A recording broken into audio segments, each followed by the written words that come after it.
Welcome to Samba Samba. Enjoy the video. You begin by confirming prerequisites and then act. Install JDK 11 or newer and set Java home.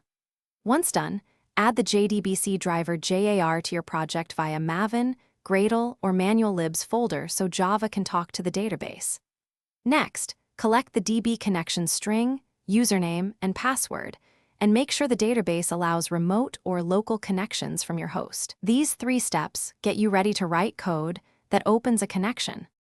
Now write the connection code and execute queries. Use Driver Manager.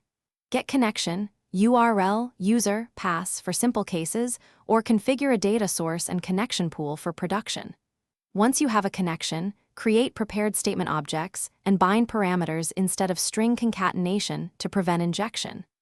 Execute queries with execute query or execute update, then iterate results set to map rows to objects. Always use try with resources to automatically close. Finish by integrating connection handling into your app lifecycle.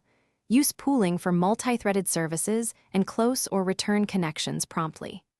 Add structured logging around SQL and exceptions so you can trace failures, and validate transaction boundaries with commit and rollback as needed.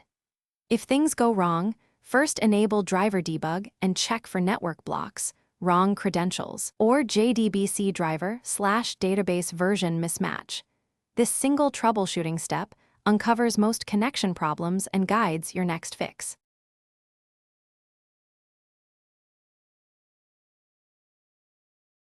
Thanks for watching. Consider subscribing if we helped you.